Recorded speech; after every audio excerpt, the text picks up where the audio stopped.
afternoon. I'm Jim Duff, the Executive Director of the Supreme Court Historical Society. It's a pleasure to welcome you today to the Society's virtual platform. We're honored to be joined by four former law clerks to Justice David H. Souter for a conversation reflecting on their time with him and lasting impact he had on their lives and careers. Justice Souter served as an Associate Justice of the Supreme Court from 1990 until his retirement in 2009. Over those years, nearly 75 individuals had the opportunity to clerk for him. Today's conversation includes just a few of those voices, and we hope it will be the first of many opportunities to hear from others who knew and worked closely with him. We won't recount the Justice's full biography today, but for those who would like to learn more, we've posted a tribute that I wrote and his official biography on the Society's website. And now I'm pleased to introduce today's panelists. I'm going to name them in chronological order of their clerkship terms. The Honorable John J. Sullivan, who's a partner at Mayer Brown and former U.S. Ambassador to Russia. He clerked for Justice Souter in the October 1990 term. The Honorable Kevin Newsom, who's a judge on the U.S. Court of Appeals for the 11th Circuit, who clerked in the October 1998 term. Jeannie Gerson, the John H. Watson Professor of Law at Harvard Law School. She clerked for Justice Souter in the October 2003 term. And Boris Bershteyn, a partner at Skadden, and he's the chair of the Historical Society's Civic Education Committee and has done some very fine work with us. He clerked with Justice Souter in the October 2006 term. We'll reserve time for questions toward the end of the program, and if you do have a question, please submit it using the Q&A feature at the bottom of your Zoom screen. And I want to thank everyone again today for joining us. I'm going to lead the conversation with a series of questions, and we'll hear from each of the four clerks on the questions, and I'm sure we'll veer off into other areas as well as the conversation leads us. And the first question I would put to each of our former clerks is that what led to your clerkship with the justice? And did you limit your search and application process to just Justice Souter? John, let's start with you. Great, thanks, Jim. Well, I had clerked for a U.S. Court of Appeals judge, a famous old judge, John Minor Wisdom, who was an Eisenhower appointee in 1957. I had left his clerkship and was working at the Office of Legal Counsel at the Justice Department. And one of the first assignments I got was to work on the nomination of this obscure, very young, from my perspective, having worked for an 80-year-old Court of Appeals judge, for this young First Circuit judge who'd been nominated by President George H.W. Bush. I never met David Souter during that, while I was working on his nomination, but I got sent up to New Hampshire as a New Englander, as a Bostonian, to prowl about the Granite State looking for potential problems in his background, briefs that had been filed when he was Attorney General, things like that. And as a result, got to meet many of his best friends, from Tom Rath and others on down. And I then separately applied for a clerkship. And when he invited me in for an interview, he said, "So you're the guy who was harassing all of my friends back in Concord and Manchester," and we took the interview from there. So it was an unusual path to clerkship with him. Judge Newsom, let's just go in chronicle order of your clerkships. Yeah, so I mean, I have a bizarre clerkship story, and I'll try to sort of fast forward through it as quickly as I can. But the short of it is, so I interviewed with the justice in the spring of '99 for a clerkship to begin, 3 or 4 months later. He hired late in the cycle, and went in, met the justice, met the clerks, thought it went well enough. You know, you never think you crush these things, but I thought I had done okay, hadn't embarrassed myself. Maybe 2 months later, I got from the justice a handwritten note. Everybody on the screen will understand he was fond of handwritten notes. So I got a handwritten note that I interpreted to mean thanks, but no thanks. Which, you know, it was worth a shot. I was, at the time, I was a lawyer at Covington and Burling. So I settled back into my practice at Covington, working with two partners there, each of whom had a case in the Supreme Court. And so I got to work on those as kind of the low man on the totem pole. Short story, the second of those two cases still hadn't been decided by June of 2000.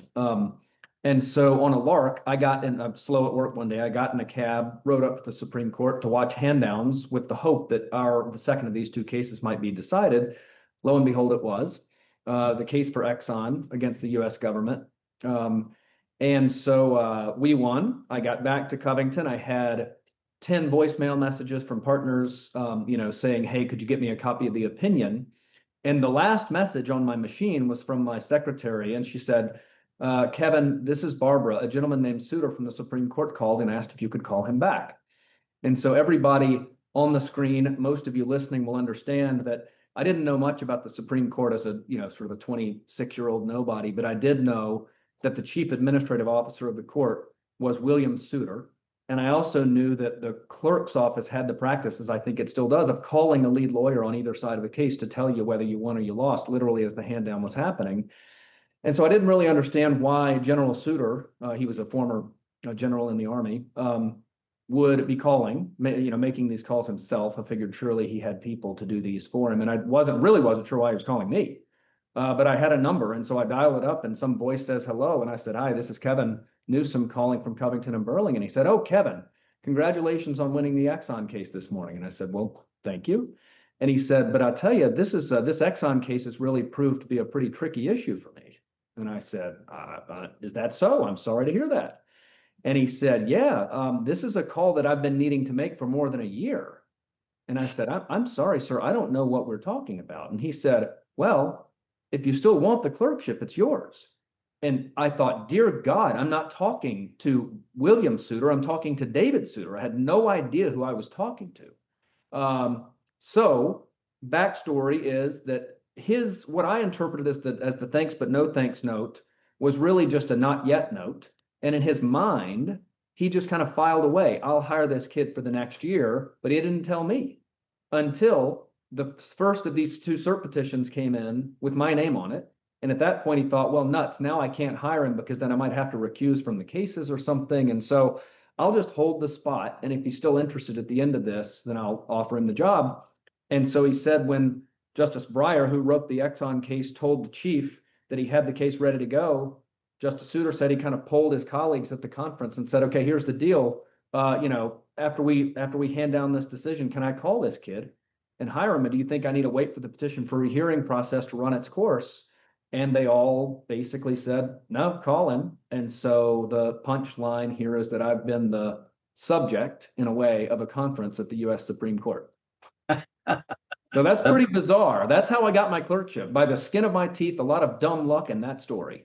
That's a great story. And obviously you didn't tell him you were otherwise occupied. So No, I said, how quickly can I get there? When I told my wife, she said, oh, Kevin, that's great. I'm so proud of you. Are we going to have to sell the house? We had just bought a house. So we hung on to the house. Yeah. Jeannie, what was let me ask you, was he the only justice you applied to? No, I applied to everybody. And Okay. actually I think I did a couple of screening interviews for Justice Kennedy, but he was the only justice with whom I interviewed. Yeah. Jeannie, how about your experience? Well, I too applied to all the justices, and I think in that time, during those days, that was expected, that we would apply to all the justices, and I did so. And I got a note from him. I applied very early, like just when I applied to all the justices, I applied to them all at the same time, even though I guess, as Kevin mentioned, he hired late in the season. I didn't really quite understand that, but so I applied maybe like a year too early. And sometime in the winter of the year that I applied, I got a note that was kind of a strange, it wasn't like come an interview. It was a little bit of a placeholder like, congratulations on all your, doing so well and whatever. And and if you ever do want to come in and see me, please do, or something like that. It was a strange note. Like, it wasn't like, oh, I'd like to interview you. And so I just didn't know how to interpret it, but I just decided I would call the chambers and said, hey, I got this note and I would like to come and see the justice. And so I ended up going in for what actually was an interview, probably about a year earlier than the other, the usual thing. And at the end of the interview, when he offered me, again, it wasn't like a straight up, would you like to clerk for me? He just said, I know it's early and you might want to consider other justices. And so I'm, giving you I'll keep it open for a long time. Whenever you're ready, you can tell me. And I just said, Justice, I would like to accept the clerkship now. And he said, well, if you insist, then yes, I would be delighted. But he was just very kindly. He was trying to keep the options open for me for a year because he knew that this was very early in the process, and that's how I got the clerkship. Wonderful. Well, and it sounds like, at least from the description so far, and Boris will get to yours next, that there was no real like a committee that you went to for former clerks that screened you first until you got to. It sounds very much one-on-one with Justice Souter, and as far as the final decision making, certainly. Boris, is that you? What about your experience? That's certainly my experience. I mean, I think there's an opportunity to speak with the clerks right before and right after you meet with the justice, and I suppose they could run back into the justice's chambers afterwards to urge him not to hire this person. But if you don't fail that lunch with the clerks, I think it's up to the justice. Yeah. Well. And do you have any particular memory of the experience one-on-one with them? I do. I tried to reconstruct it in preparing for this. I remember that our conversation didn't have a heck of a lot to do with substantive law, even though I had over-prepared on that score.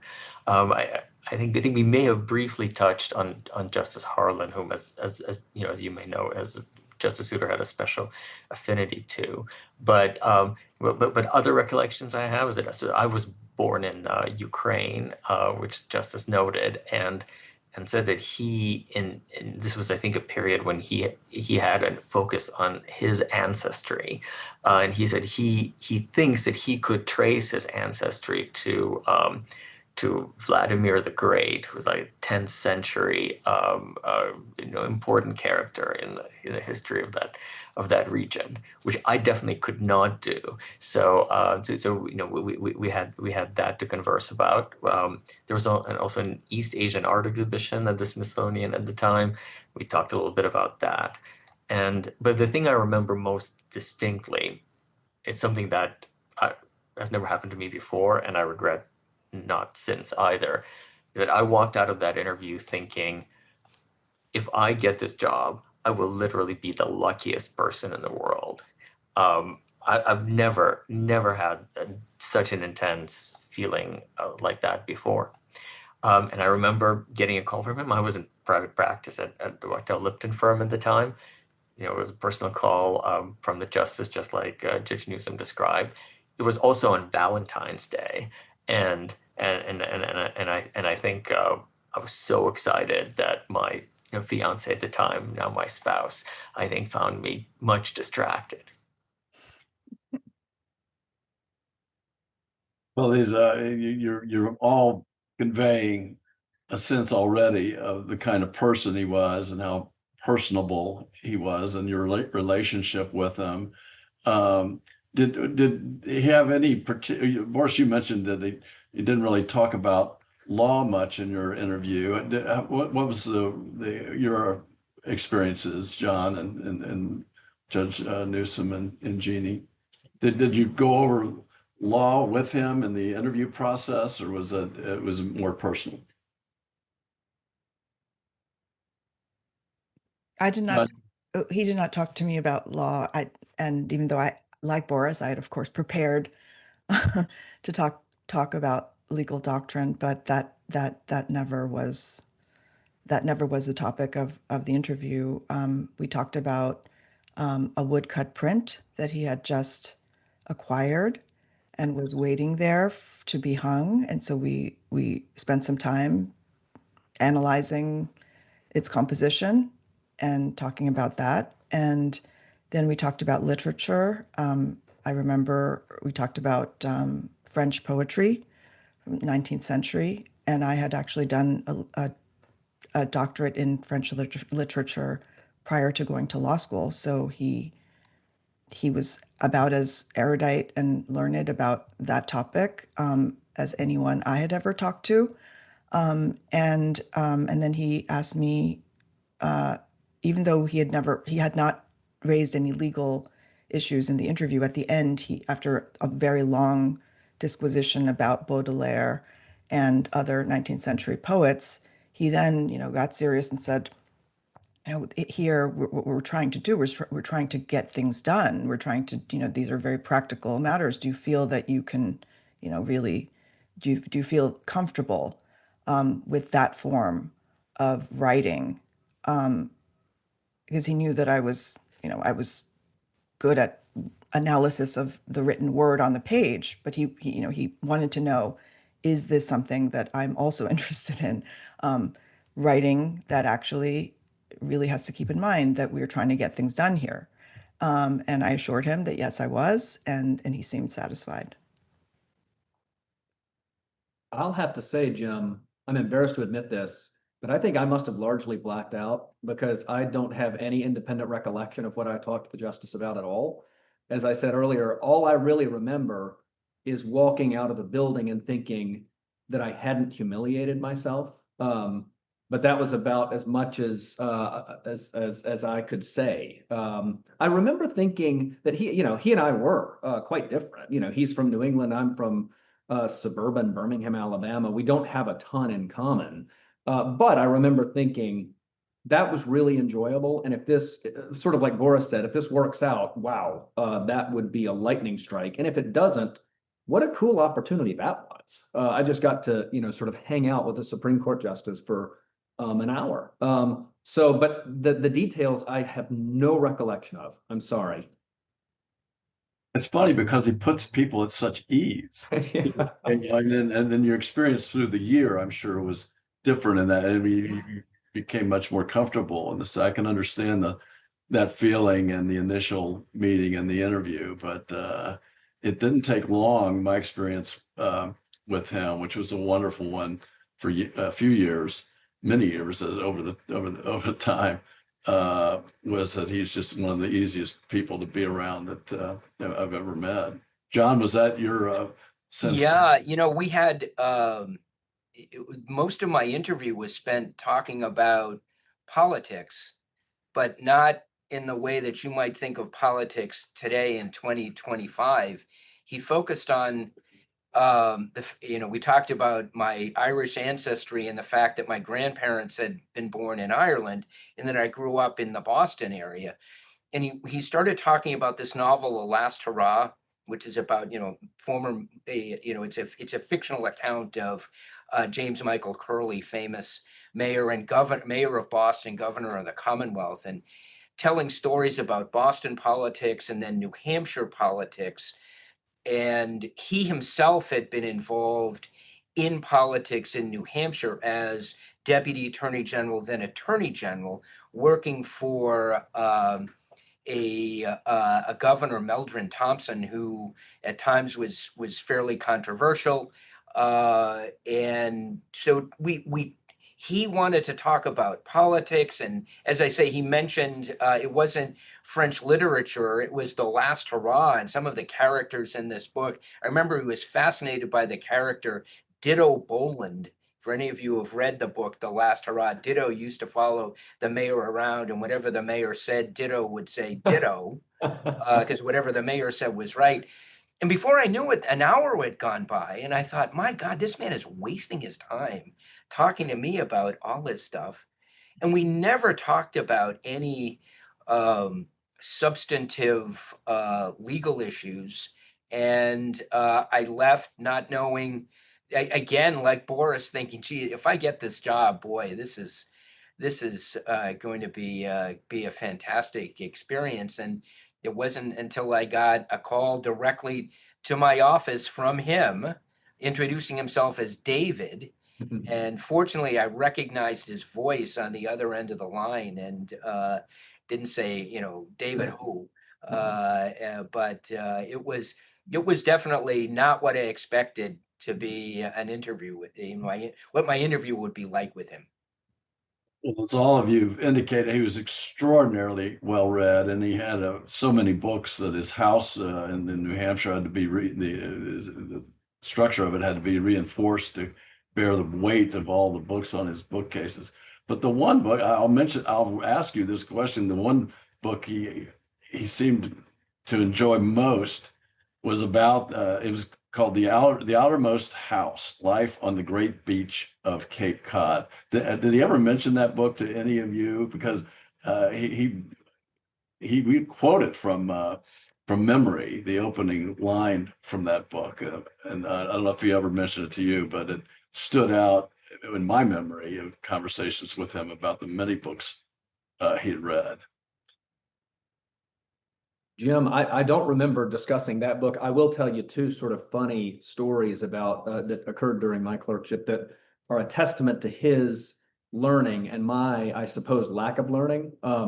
Once he came out into the sort of the clerk area where my co-clerk and I had our offices, and he said, and the other two who were in the upstairs sort of the satellite office were there with us. So the four of us are assembled, and he says, hey, which of you reads Latin? And we all kind of looked at one another sheepishly and kind of looked at him and shrugged shoulders because the answer was no one did. And we said, I'm sorry, nobody. And he says, well, maybe you'll remember from when your parents read Horace to you as a child, and proceeded to ask the question. And we were just, at least I was thinking like, dude, you are barking up the wrong tree here. Like, no, my parents most definitely were not reading Horace to me as a child. And then I don't know how much later this was, but he once came out into the office, and he loved to come into the clerk office and kind of yuck it up with the clerks during the day. And he said some, like, the conversation was drawing to an end. And so he kind of turned on his heels and he said to my co-clerk and me, he said, that reminds me of what Dryden said, and just walked out of the room. And so we both kind of looked at each other and we were like, I may know who Dryden is, but I definitely don't know what Dryden said, and therefore I don't understand the joke. But this was just kind of, he lived in sort of this different headspace at least from me, just sort of in a different universe. I can definitely relate to that. So I'll just share two quick things. As you've already heard from Judge Newsom and others, the justice marked up documents by hand. He did pretty much everything by hand. So when you give him a draft and you got comments back by hand, you first try to figure out his handwriting yourself. Then you assembled the other clerks to figure out the remainder. Then as the last sort of avenue of appeal, you went to his assistant, Shelley, and the problem was that some of the things he wrote are literary allusions that none of us got. And then you had to go to the justice. And when the justice would transcribe them for you and realize you have no idea what he's talking about, you would get a bit of a look.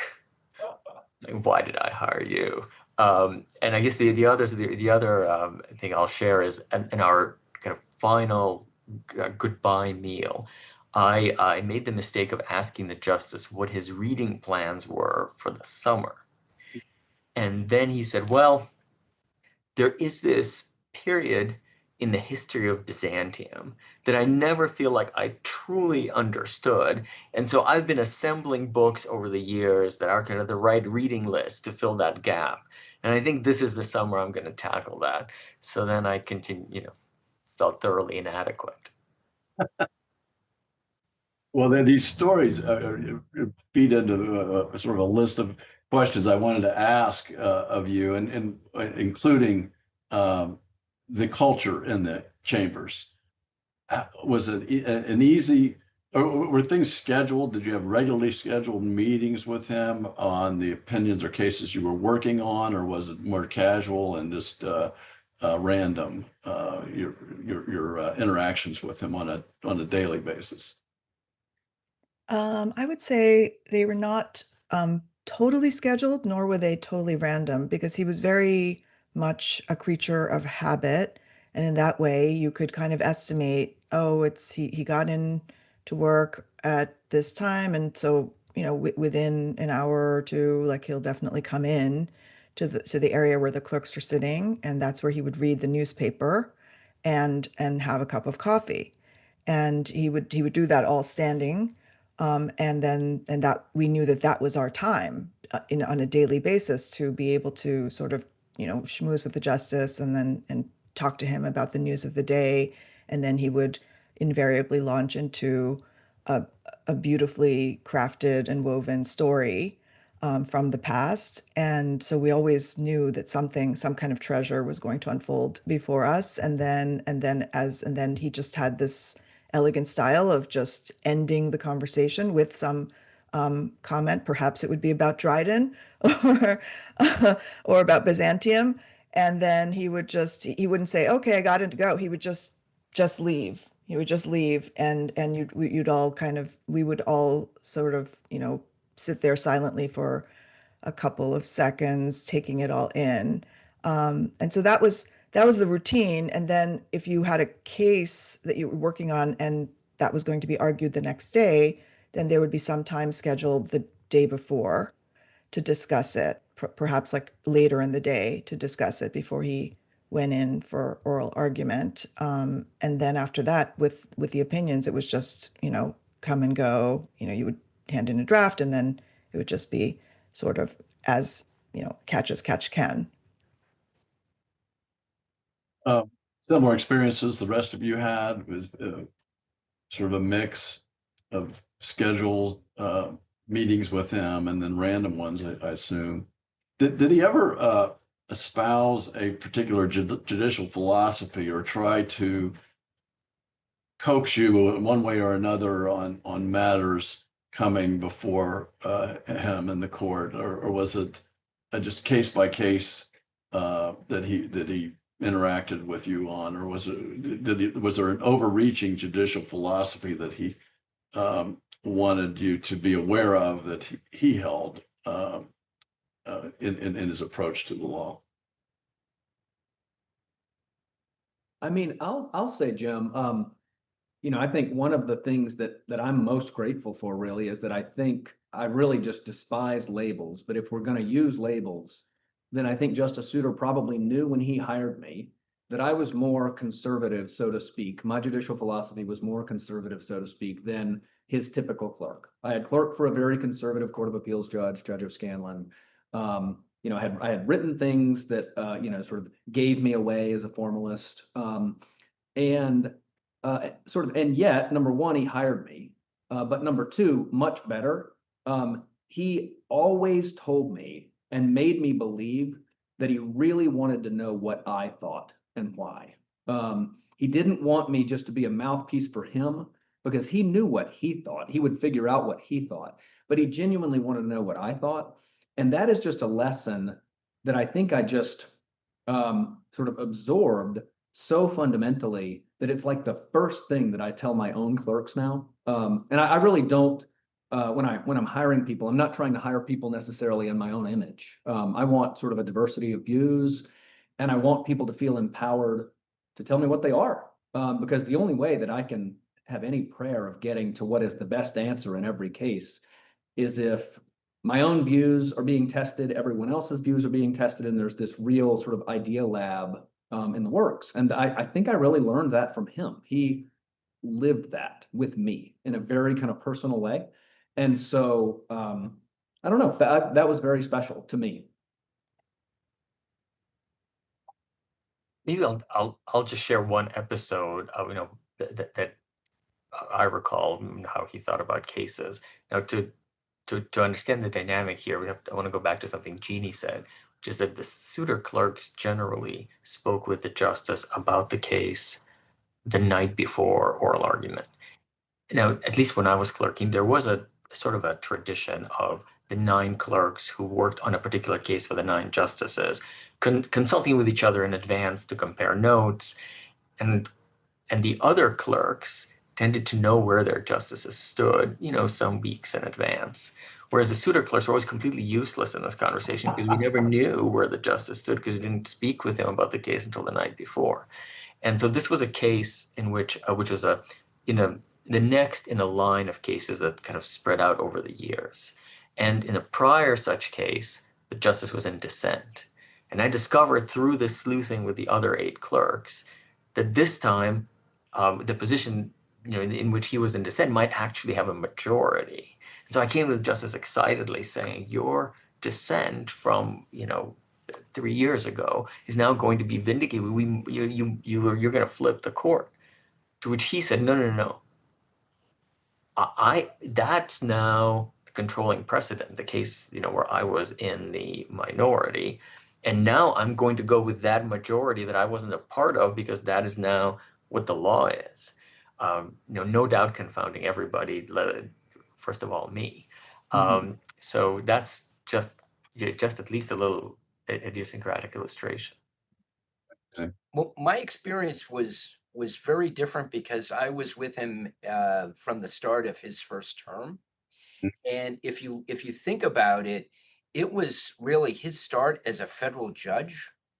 He'd sat on a week's worth of cases on the First Circuit. He'd been assigned some opinions which had not been published in the Federal Reporter by him. Those that he had written some drafts that became opinions of the court, but they were issued per curiam. So he was really effectively coming from the New Hampshire Supreme Court to the Supreme Court of the United States. And it was, for someone as brilliant and educated as he was, no matter who the person is, it's an enormous adjustment no matter what their background is. But for him, for someone like him, coming from a state Supreme Court, and it's not the California Supreme Court or the New York Court of Appeals, the New Hampshire Supreme Court, it was really a difficult term. But the benefit that my co-clerks and I had was that he sort of brought us into this process as he was learning to become first a federal judge, then an associate justice of the Supreme Court of the United States. And I remember he tasked me, and I got from, I think it was Justice Kennedy, the next most junior justice, this binder of the operating procedures for the Kennedy chambers, and trying to, over the course of the term, adapt them for the Souter chambers. And there was not a structured process. And to a certain extent, my co-clerks and I were fortunate because he would often wander out during the day, not at his usual scheduled time to get his coffee or when he had his apple and coming out. And we were in a different chambers, the junior justices chambers. So we were in sort of more confined space. He'd walk out and something would have happened, or he would have been invited to something, or something that was within the usual processes of either the court or being an associate justice on the Supreme Court of the United States, that would just confound him at, good God, I really need to do this? God. And would sit around and talk, do I have to go to the State of the Union? Do I have to wear that hat? Are you kidding? Oh my God. And it was just marvelous to be able to, either in his chambers, if he'd invite us in, or more often than not, in the co-clerk's office, it just come out and usually grousing about what was being asked of him. And he was, particularly in his first term, as Washington started to get to know him, and I think this may have dissipated in some sense over the course of his tenure, but people were inviting him to things all the time, and he had absolutely no interest. But he was such a gentleman and didn't want to offend people, that he'd come out and say, good, what do I do with this? And there was one state dinner that he was invited to by President Bush 41. It was one of the few social events. He felt that he had to go. A state dinner, the president had invited him, so he went to that. But it was insight into how someone like him, as brilliant as he was, adjusted to that very, very difficult job. And the final thing I'll say is what people didn't realize was he had been a prosecutor, a deputy attorney general, and then a trial judge riding the circuit in New Hampshire, trying principally criminal cases across the state, prosecuting murder cases. There aren't that many in New Hampshire, but there are some, trying murder cases. But then he graduates to the Supreme Court of New Hampshire, does that for, my recollection is 6 years, and that's really not necessarily the best preparation to become a member of the Supreme Court of the United States. Your description, John, it really does capture his personality to a great degree. But I think as the years passed at the court, he became more involved in some of the administrative tasks or burdens the justice has to take on.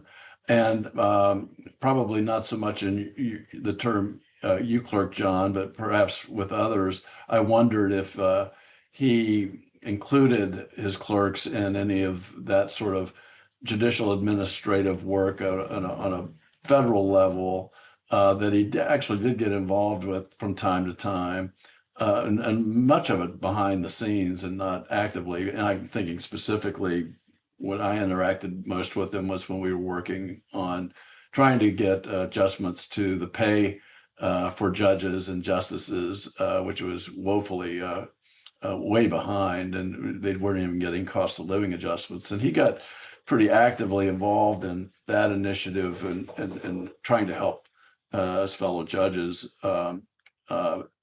eke out a living on the salaries that they were getting at the time. Did he involve any of the clerks in that sort of work, or did he keep that mostly to himself? And I'm seeing, yeah, doesn't surprise me, I guess. Yeah, But God bless him. Pardon me. God bless him. Yeah, exactly.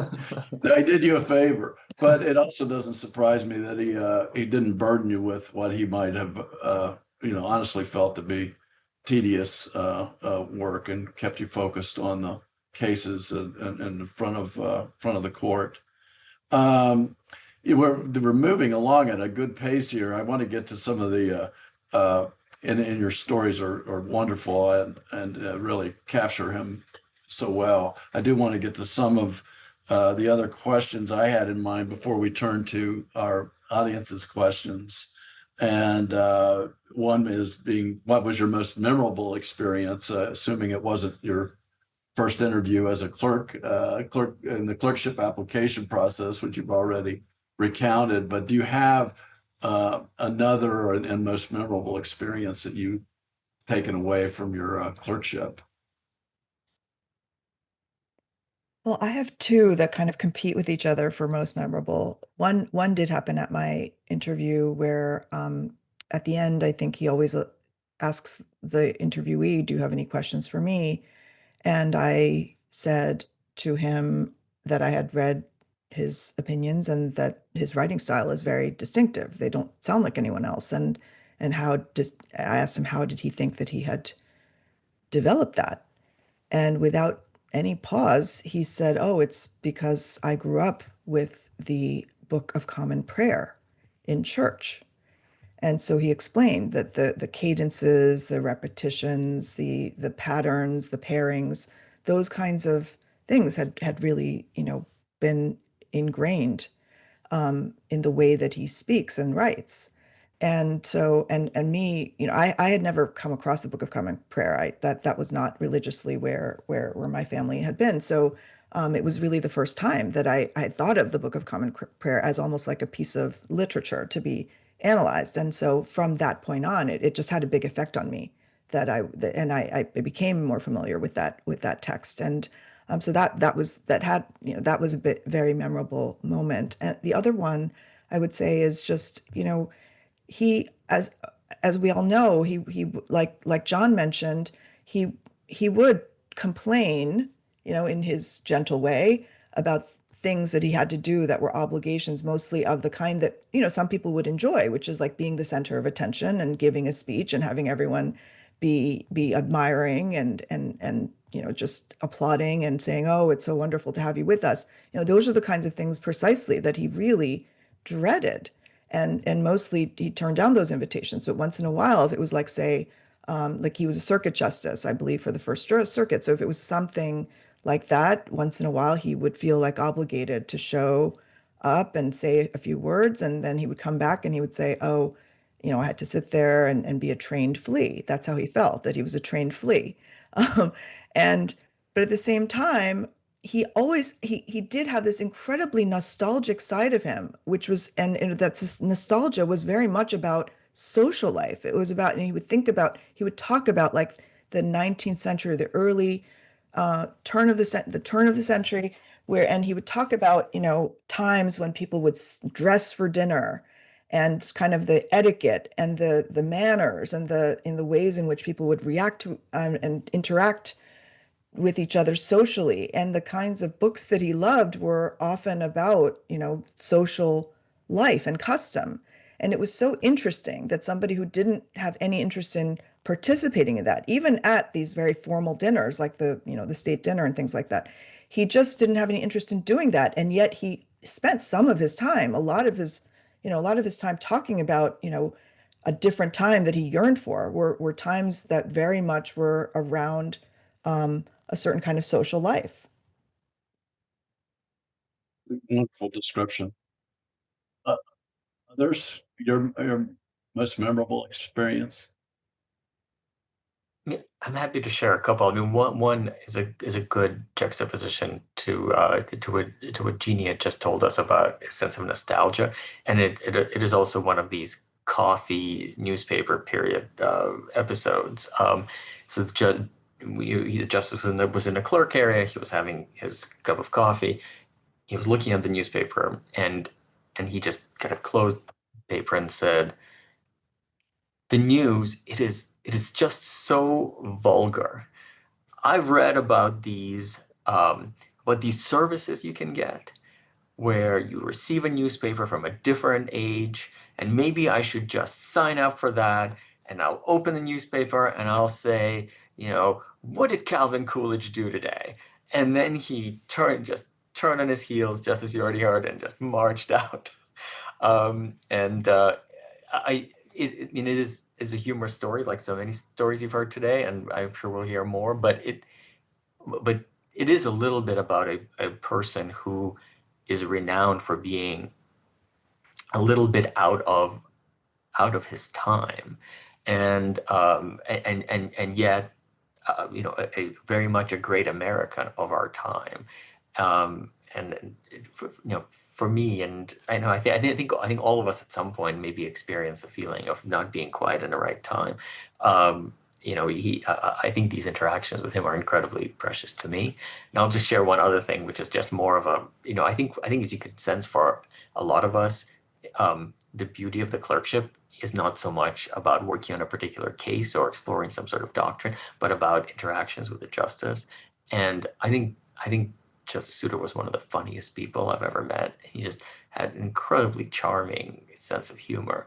And one of the dynamics, he and I had that were sort of slightly humorous is that I thought it would be very funny if someone like Justice Souter, who is incredibly waspy, used some sort of a Yiddish turn of phrase in an opinion and if I were the clerk who accomplish that. So I worked very hard at trying to sneak things in, and all of them were rejected.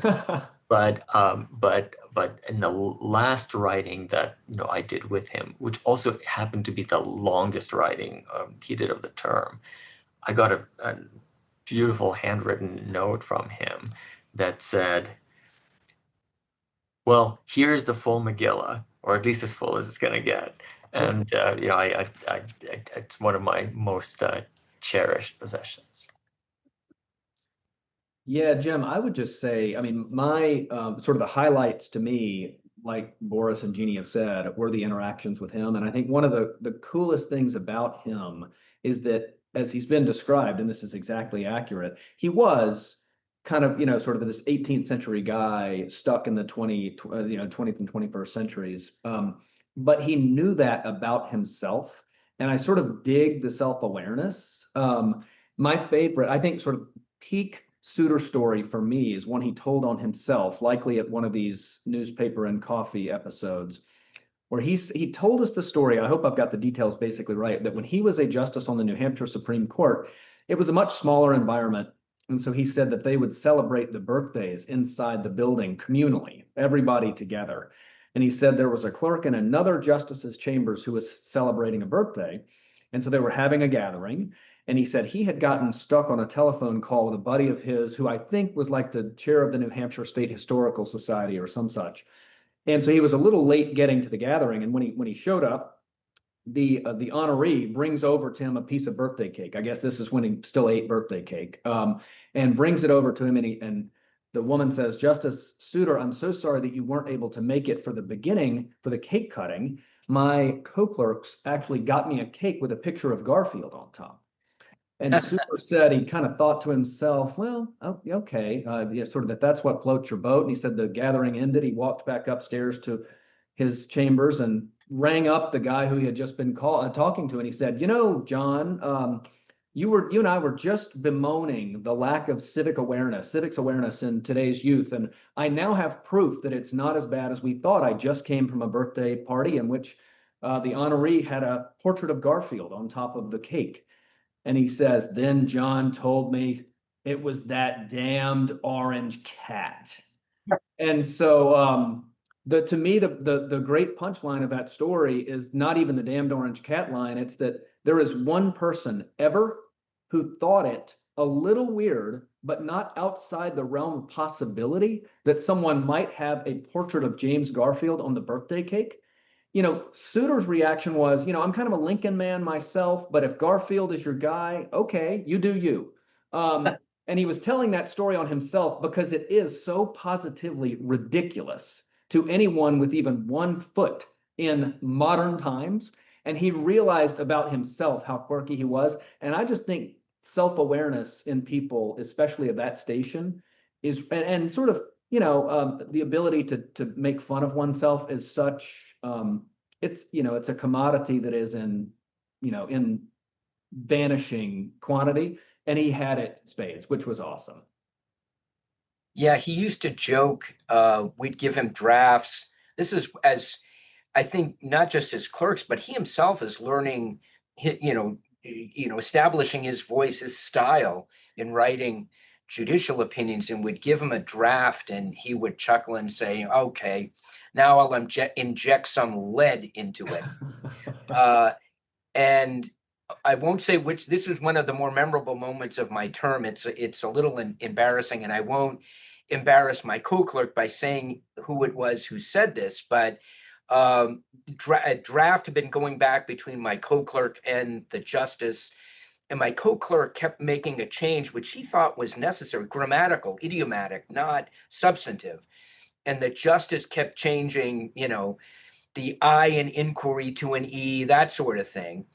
And finally, my co-clerk, he gets the draft back and he's sitting at his computer, and he is facing away from the door, his screen, and he's typing in the justice's chambers. I'm next to him and my screen faces the other way, so I'm facing the door when the justice walks in. And just as the justice walks in, my co-clerk exclaims, "God damn it, why does he do this?" And he pounds the table. And I look at the justice, and I think he can't see me because my screen's in the way, so I duck under my desk. It was that shocking. And my co-clerk doesn't know what's happened. I'm hiding under my desk. The justice said not a word. He poured his coffee. He walked over to my desk, looked down, saw me, smiled, shook his head, and walked out. Never said a word, knew exactly what my co-clerk had said and why, probably knew exactly the sentence he was talking about. And he had such patience with us. That was among the more memorable moments in my my clerkship.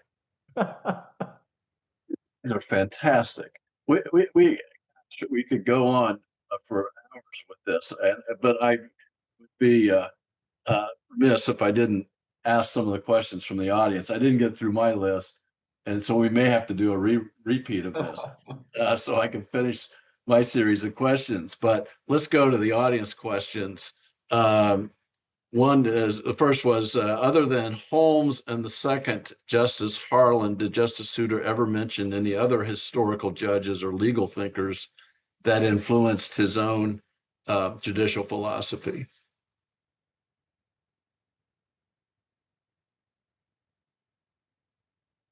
I mean, you've referenced his just an enormous library of references to figures beyond the bench and authors and other works. But did he ever focus on any jurist that he liked most? I don't recall sort of him singling out individuals. Others may, but I don't. Yeah. He was his own judge. That was clear.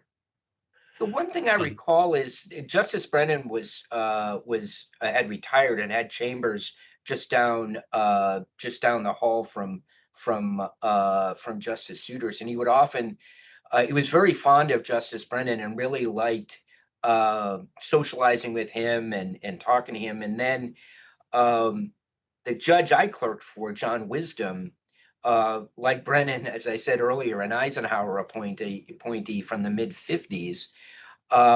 When Justice Souter found out he was in DC, asked me if I would ask him if he wouldn't mind coming to see the justice. So Judge Wisdom came, and I got to sit with the two of them, and then the justice took Judge Wisdom. Wisdom and Brennan were old friends, and they went down, and the three of them, I left. I wasn't a party to that, but it was, we talked about some of his nostalgia. I mean, his sense of history.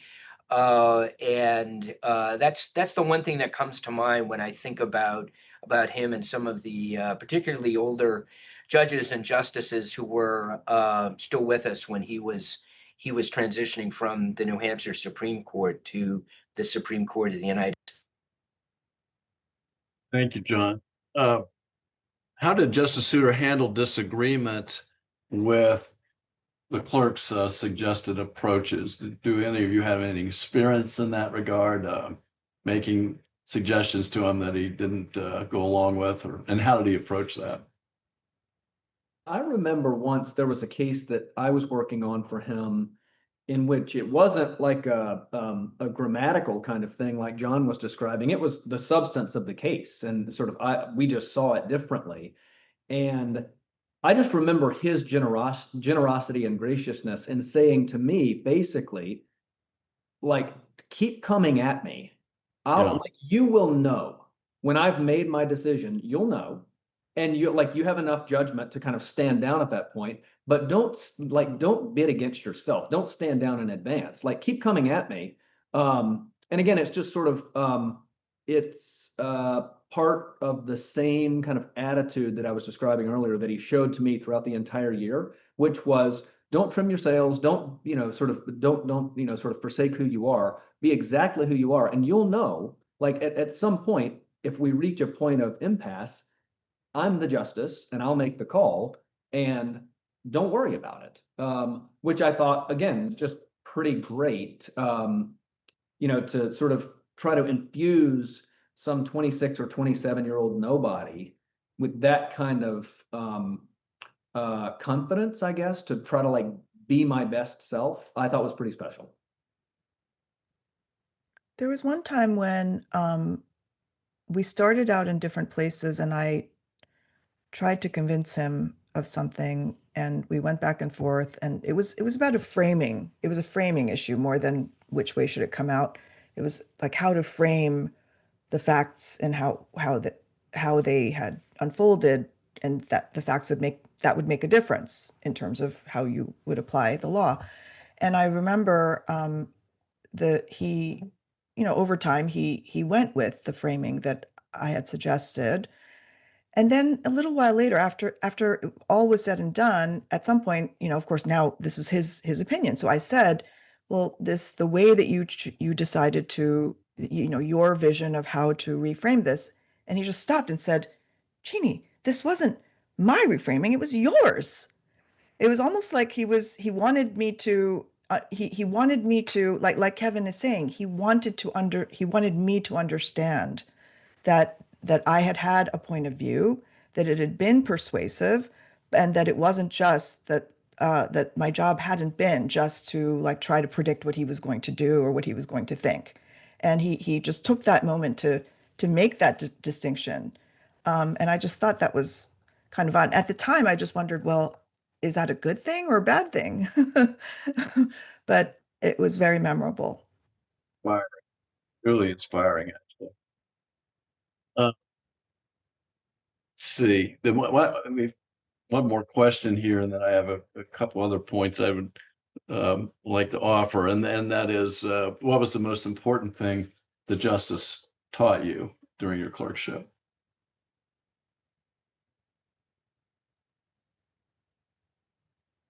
Shall I start? Sure. And Boris, I see you're ready too.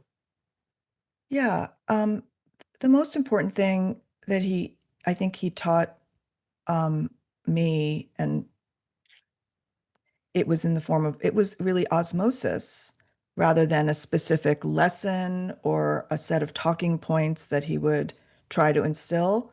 Um, and it was really this insight that actually, and he ended up writing up in a commencement address at Harvard when he received an honorary degree. And I recognized these words and thought, yes, this is sort of the year-long kind of lesson of osmosis that I have gotten.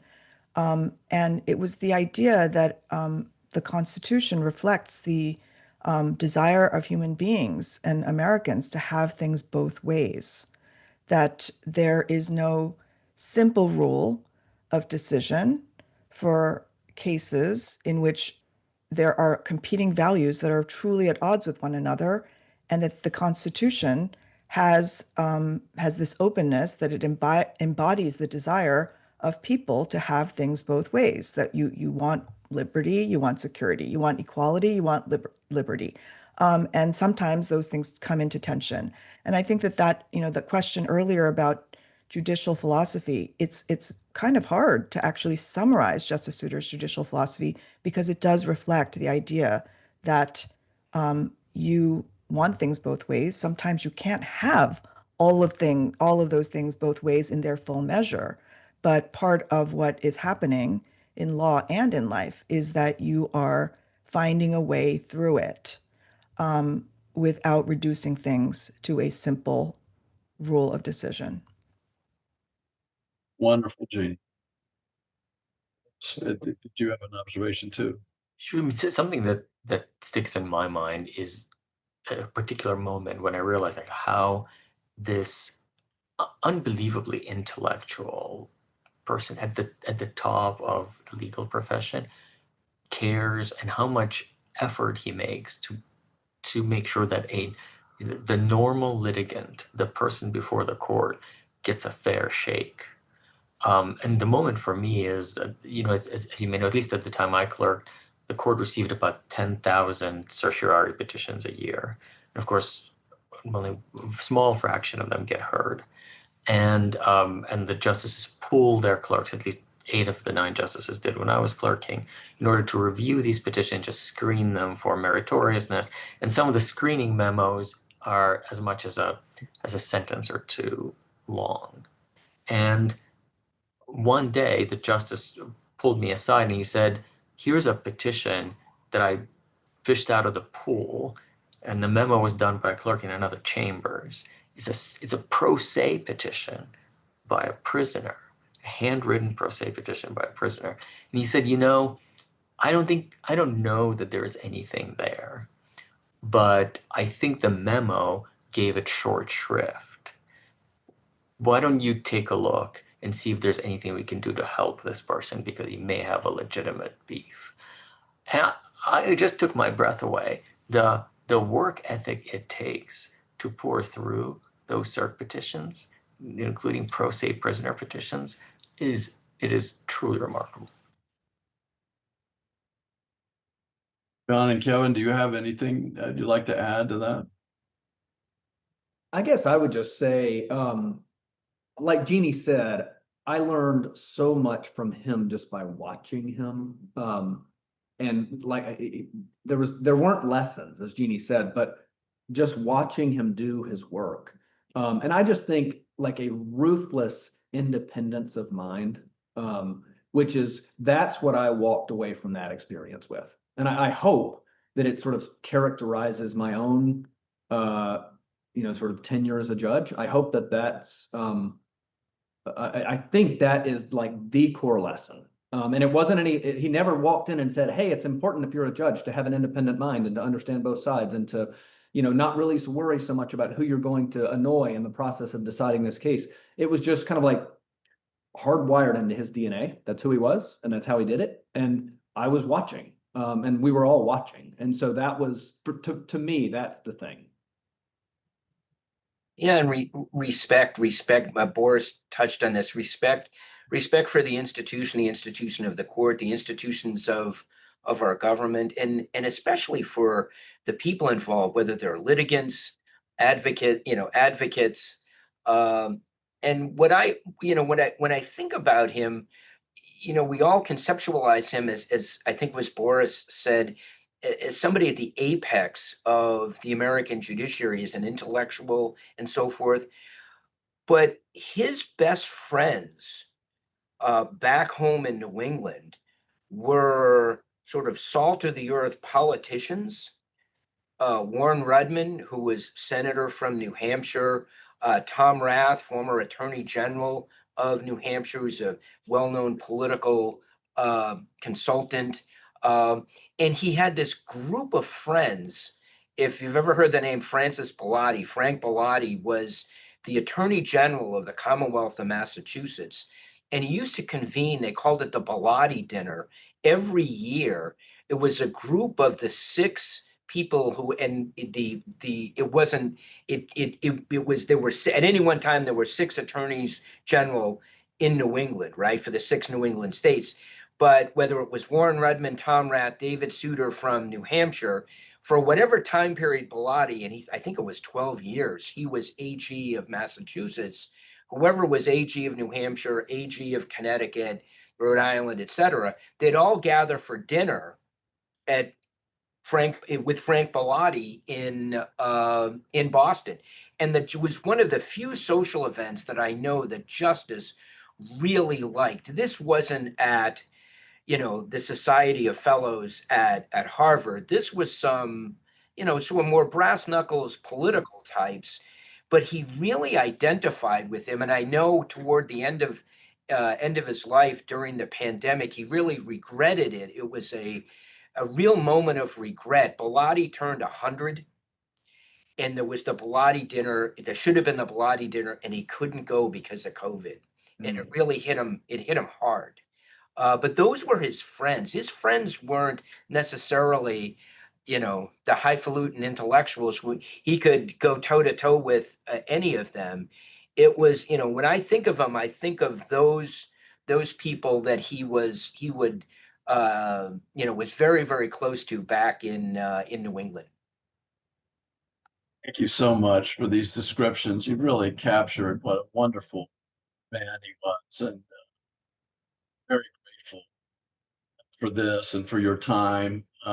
Each of your stories have just been so illuminating and descriptive of what a wonderful life.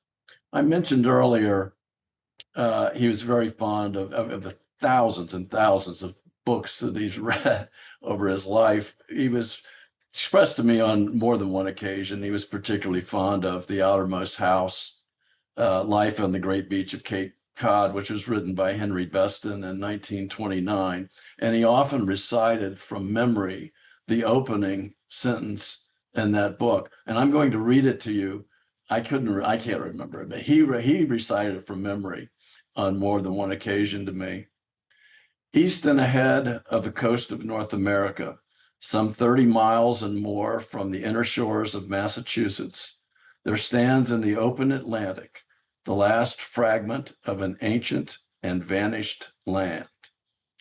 He would say this in his beautiful New England accent. And then he would say, if I could only write like that, I could really make something of myself.